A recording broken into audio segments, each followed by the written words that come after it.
To ACU indeed. That is what UOW is looking to rectify with this matchup today against QUT. And unfortunately for UOW, I do kind of rate QUT a bit higher than ACU. This is going to be a tougher matchup for them. They're against a lineup that I think matches up well in both the jungle and that bot lane. It's going to be a challenge, but we are back into our picks and bans. We're just moving right along. As you can see by those fast lock-ins, these players understand, okay, we've identified where we need to get to, and now we're going to start seeing different things. And the Morgana is that big first support pick. Yeah, Morgana, a really, really good support in the bot lane. The Magic Shield, the Black Shield, incredibly strong, especially against the likes of, Blitzcrank, Thresh, Hook supports. Anyone with any hard CC, the Black Shield seriously puts a dampener on their ability to do anything.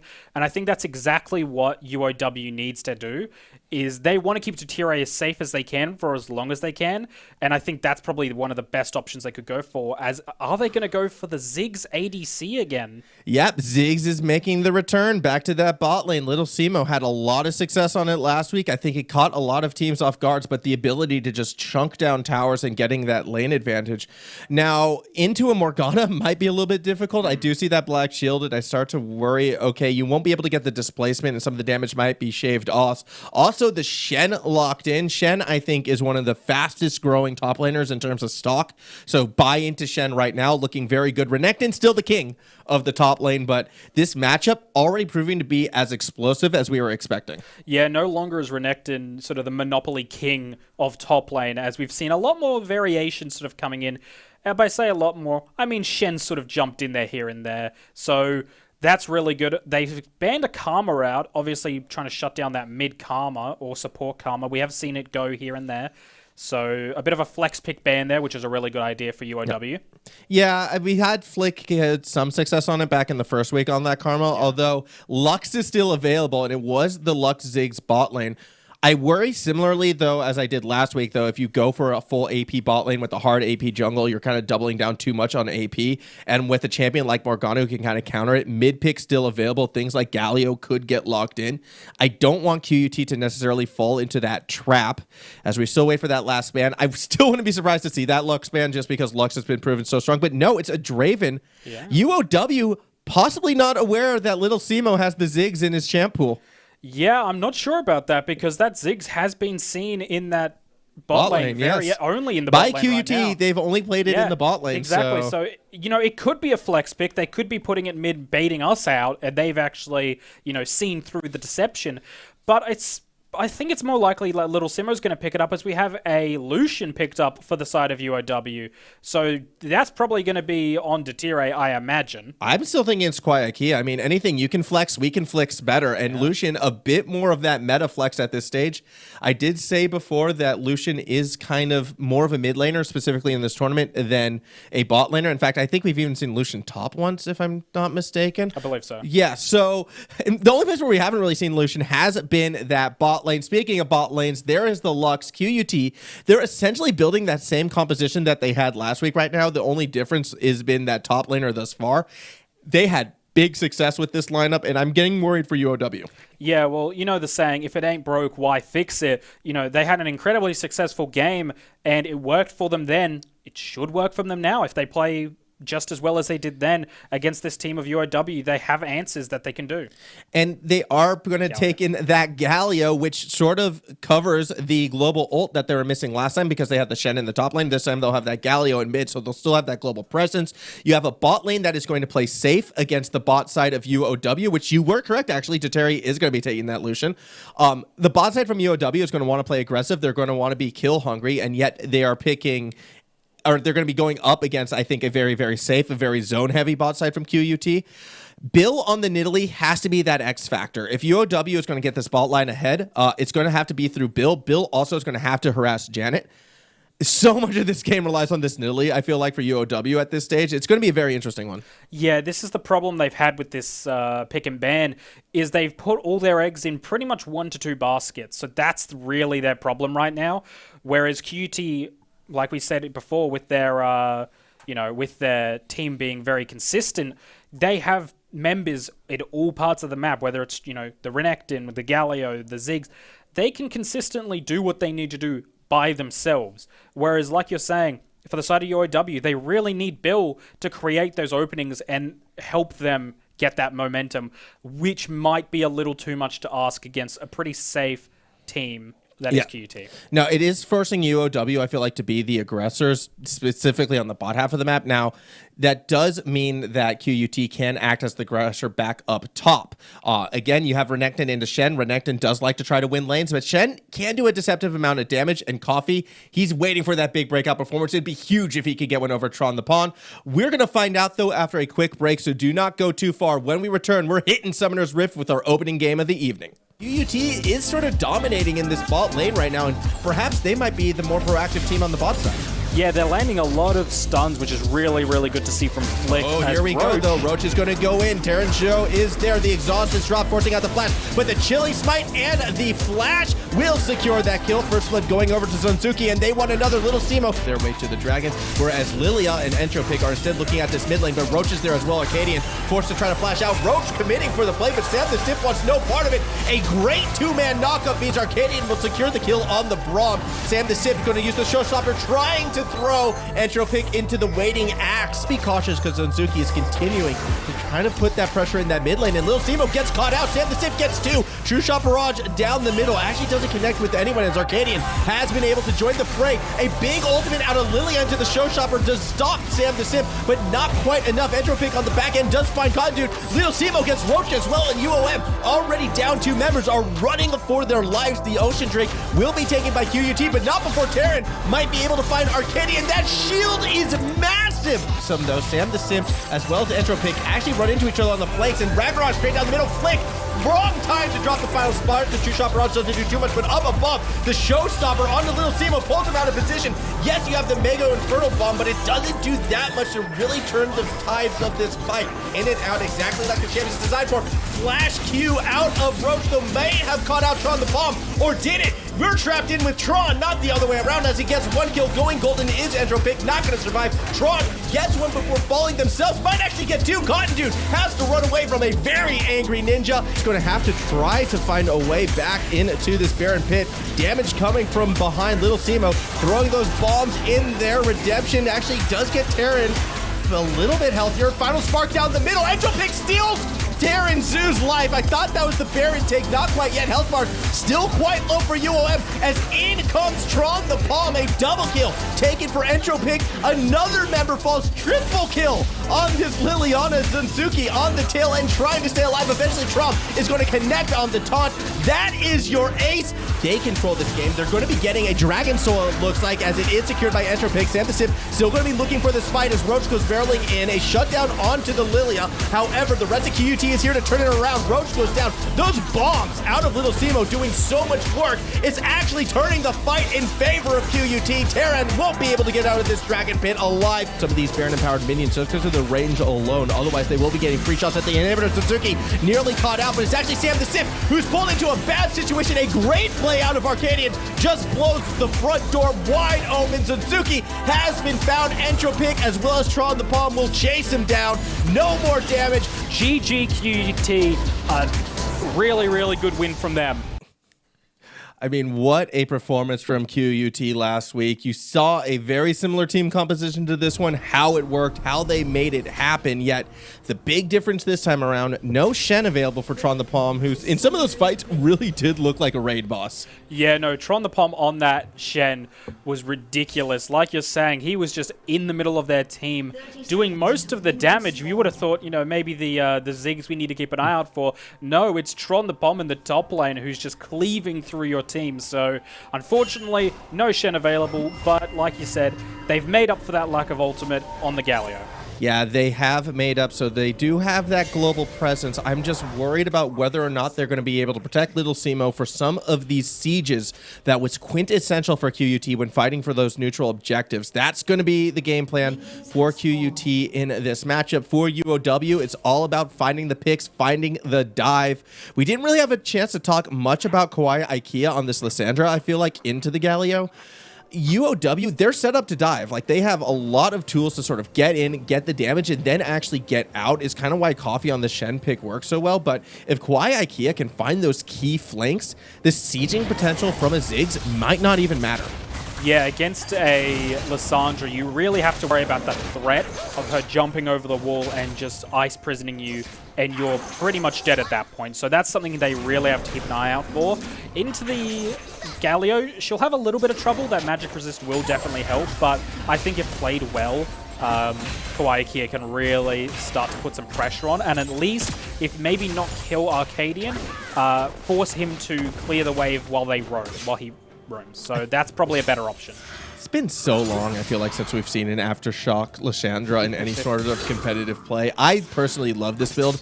I remember when it was at its peak of popularity, it was something that I actually played quite a fair bit, and then they sort of nerfed the timer on the Q ability. Its name's kind of lost on me right now, and then it just wasn't as fun because you didn't have that harassing potential. But what you do have already is a roaming Arcadian trying to keep tabs on Bill. QUT aware that this jungle pressure is going to be so key for UOW. They want to know where Bill is at all times. Yeah, something to take note of from the very beginning of the game. Tron the Pom actually did get a ward, deep ward onto the enemy red, which made them, they were aware that he didn't start that side, and now they know exactly where Bill is in this jungle. Meanwhile, we have a potential gang. Yeah, well, though that was actually a case of Deteri kind of flexing his muscles, creating space to allow Moxie Babe to get a deep ward of their own.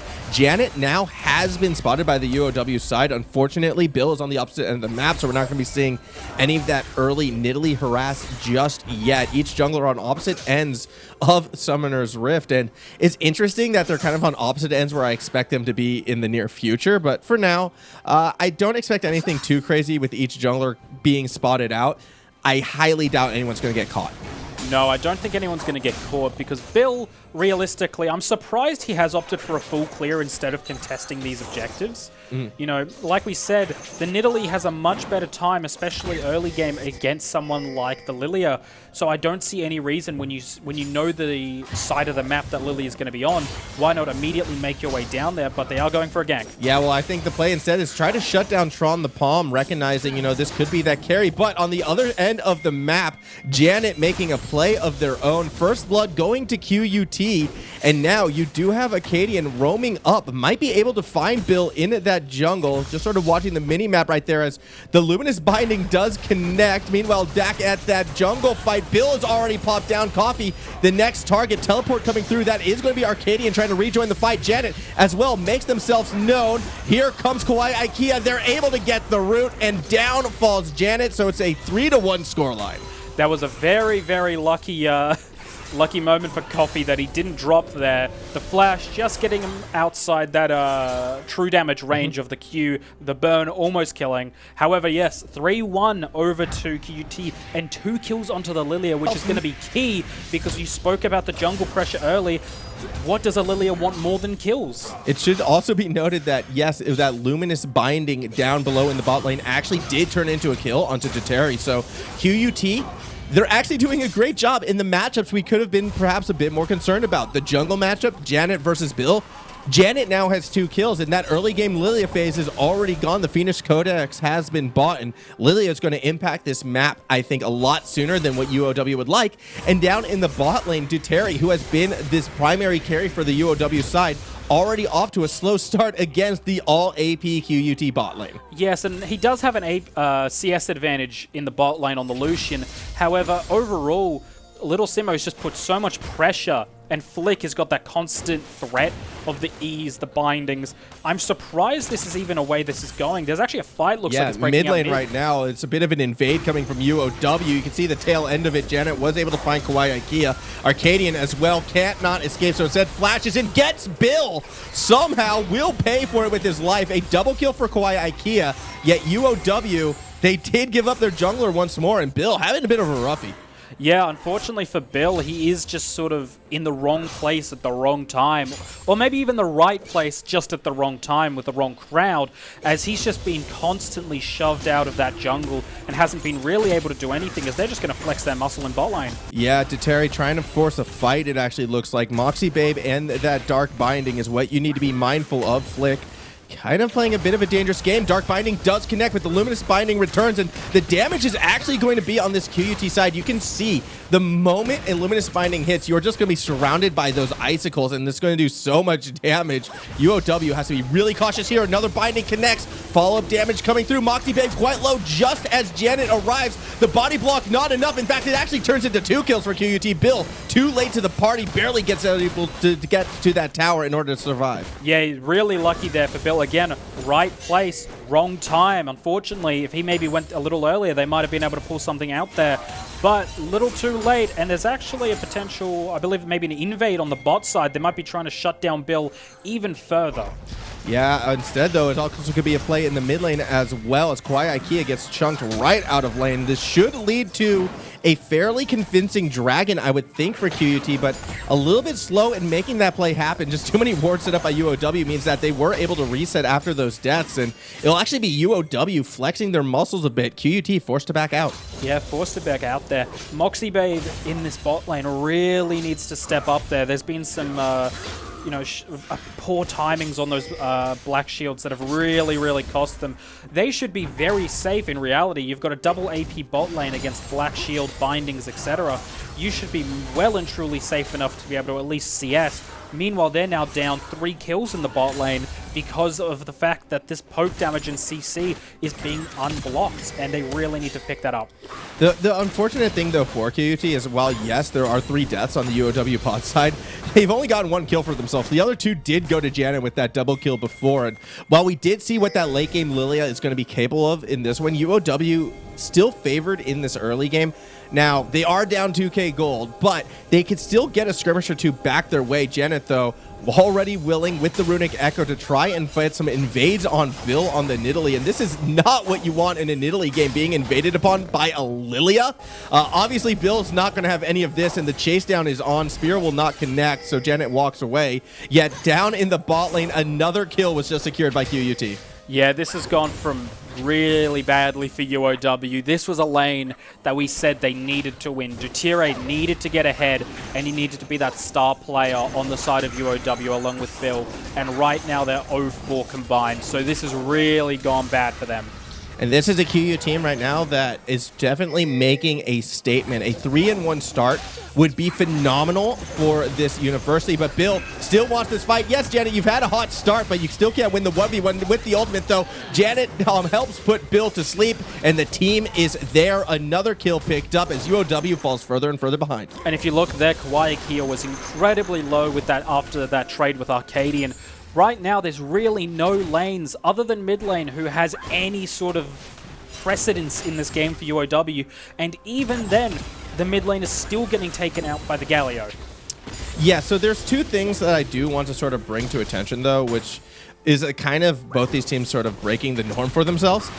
Tron the Palm, who has been that historic carry for QUT, actually being held to a relatively silent game as action does break out down below. Flick, and a lot of strife has been ignited. Follow-up flashpoint to Terry. Actually autoed little Simo initially, but it did not matter. And here comes the steadfast presence out of Coffee. Not going to be able to find the taunt, and the teleport from behind as UOW has to scatter. Moxie Babe cut away from the rest of the team as Tron the Palm goes diving after Terry. Coffee can only stand behind and watch. Bill does make sure that the Scuttlebug is secured as Coffee is forced to flash away. No one else from UOW wanted any part of that, and down will go the Dragon once again to the QUT side.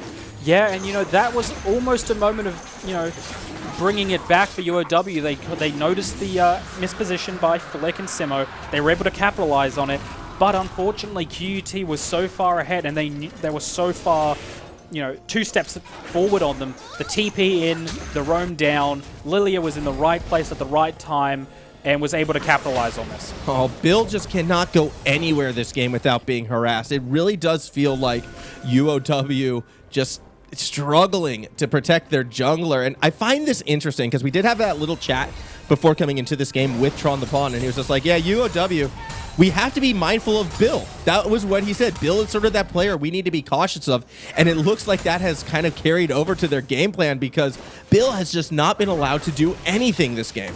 Yeah, Bill has really been shut out, which is not what they wanted. Like we said in the pre-game, UOW's team comp sort of forces itself onto Bill's shoulders. They need Bill to help get the top lane, the mid lane, as we're actually going to have a gank in top. Yeah, Janet arriving to the scene. Coffee already taken down low with the press, the attack coming out of Tron the Palm. No chance for Coffee to get out of that one alive. Another kill secured for QUT, and they're starting to look to snowball this game. Yeah, and see, this is what we're sort of looking at with QUT's team in general, is although they have a lot of kills on Janet right now, everyone does have something, and they all have participation in these kills.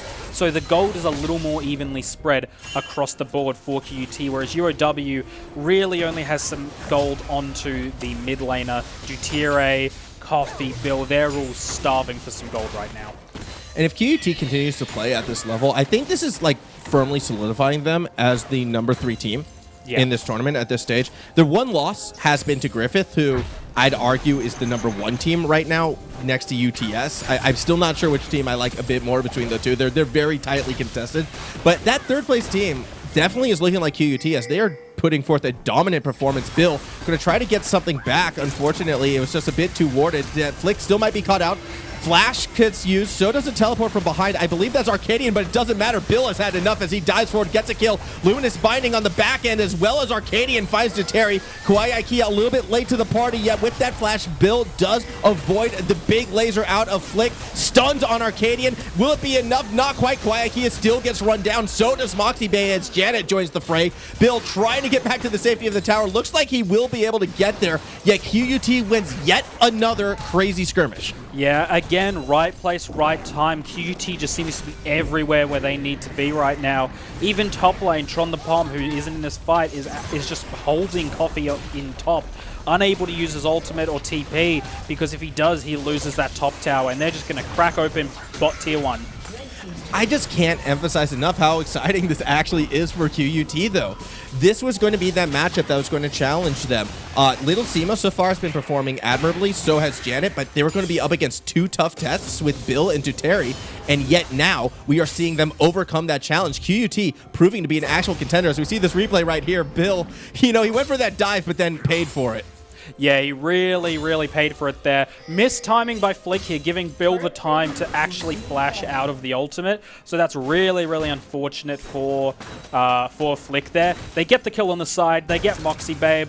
All they needed here was a little tag onto Bill, and then Janet's ulti could have got them that kill. But I'm sure QUT will happily take the kills that they did get, not the ones they didn't get. Tron the Palm, is he a 2-for-1 legend? Well, he's forcing the Stand United out of the Shen in lane. Where is that big lifesteal from the Renekton? The heroic entrance going to help turn things around. Coffee barely gets back behind the tower, but it's actually Bill who's in a lot of strife. Bam goes the gargoyle. One goes down. The next one into trouble as well. Slice and dice. Tron the Palm gets the second as Janet does arrive to the scene to help take down the tower. QUT can do no wrong. Right now, QUT is just out macroing UOW incredibly hard.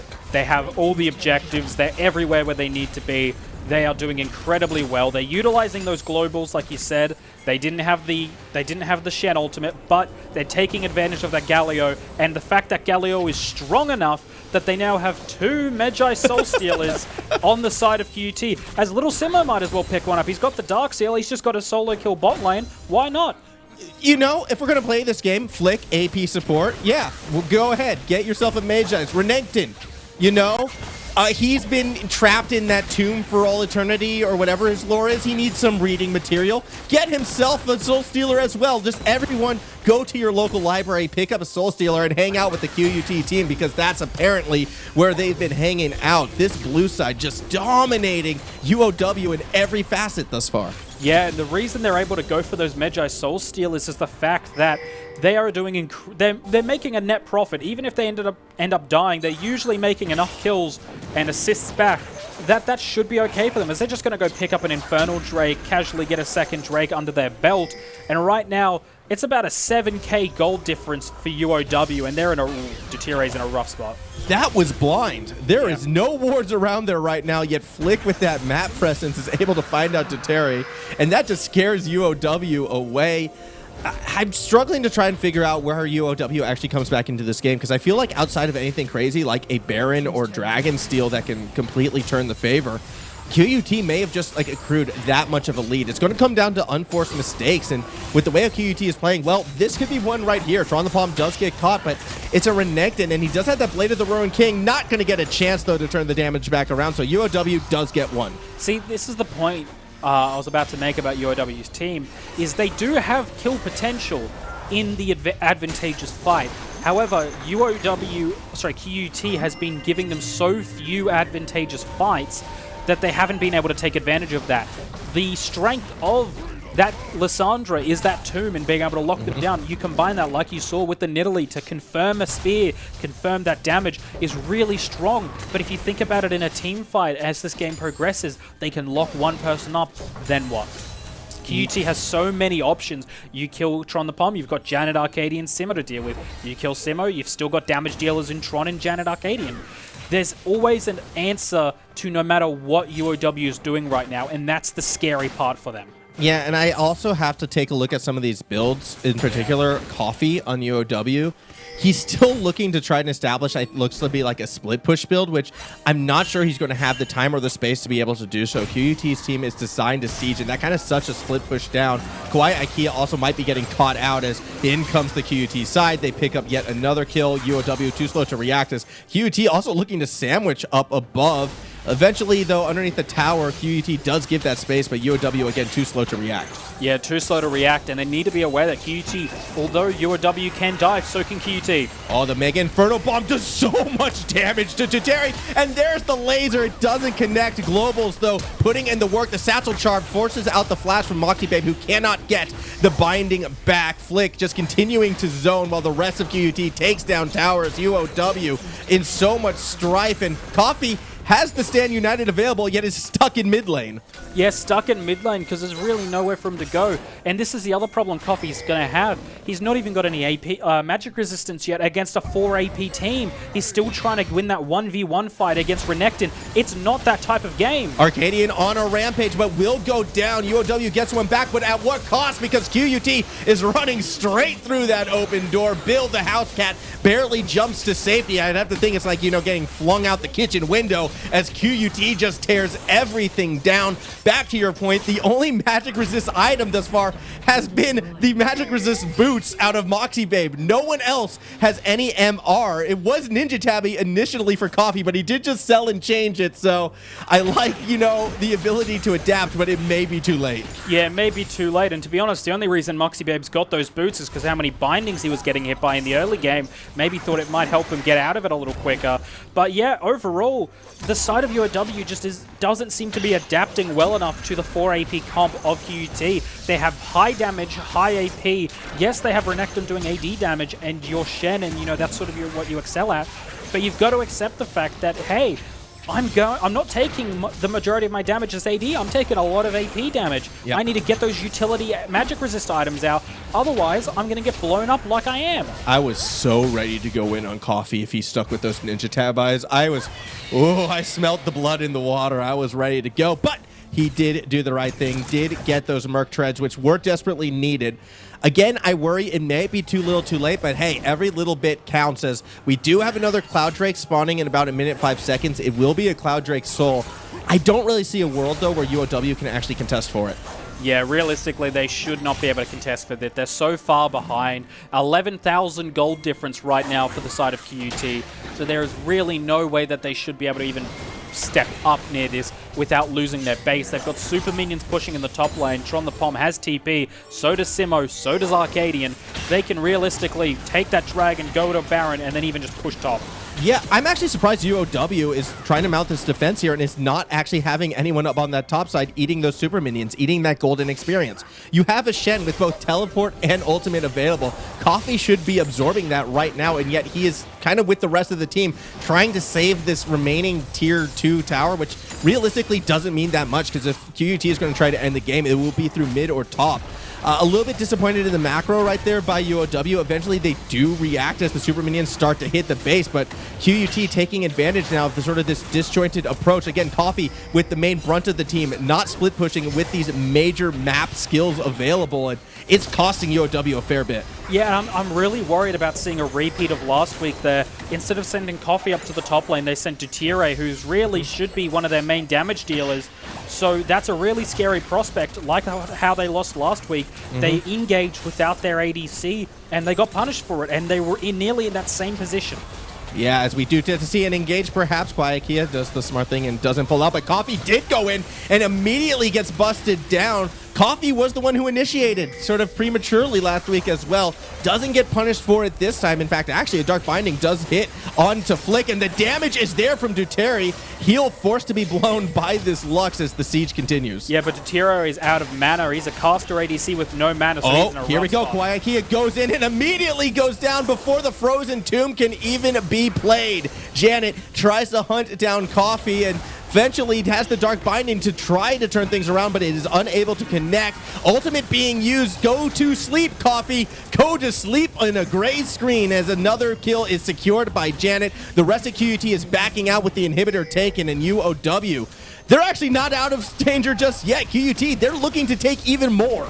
Yeah, QUT is just going to aim here to triple in-hit them and either push to end, depending on if they can mount an offense. They're picking the Baron. They're just going to go back, get that Baron, and end the game. Yeah, I mean, why not? UOW cannot afford to step forward and actually contest this Baron. There are already super minions in the base, a lot more on their way. If UOW can do anything, maybe they can take this Cloud Drake, but that's just like the saddest of sad consolation prizes. QUT, they're a Baron take and one final push away from getting themselves their third win. Yeah, and UOW has no vision on Baron. They have no clue this is going on. There was a ping down bot side, maybe thinking that they're on the Dragon, but at the moment this is just a lost game for them if they don't get the Baron, which they're not going to. 3, 2, 1, game over for UOW. There is no coming back from that. I don't want to say never. I have seen crazy things. I don't think I've seen anything 15K crazy, but first time for everything. Probably not going to be today, though. The team comps as well don't really cater towards it, unfortunately, for the UOW side. Like, yes, they can pick off one member, but as you mentioned earlier, like, there's just too much more. As Arcadian feeling quite confident with Tron the Pawn by his side, they're willing to try to 2v4 this. In fact, it might even turn into a 2v5, and guess what? QUT are winning. They get one. Moxie Bay barely able to escape as Duteri arrives on the scene, gets 2 more kills for UOW, and this will extend the game. It will definitely extend the game. That's 2 Barons down, and that's also their 2 tanks down. So they really can't afford to push here. They're still going to. It looks like they're still going to go for that push. Realistically, they should just grab the Cloud Drake. It's a safer option for them, but they do have the Herald, who's going to crack open Nexus Towers. Wait a minute. This is actually just game over. Is it time to start playing the cha-cha music? Are we going to be getting the Dancing Herald? Because this is something I have not seen in such a long time yet. You can see Shelly just kind of chomping along, getting ever closer to that Nexus. Big charge to end the game. Kablamo! QUT, Dancing Rift Herald. They go to 3-1. 3-1 for QUT. I didn't see the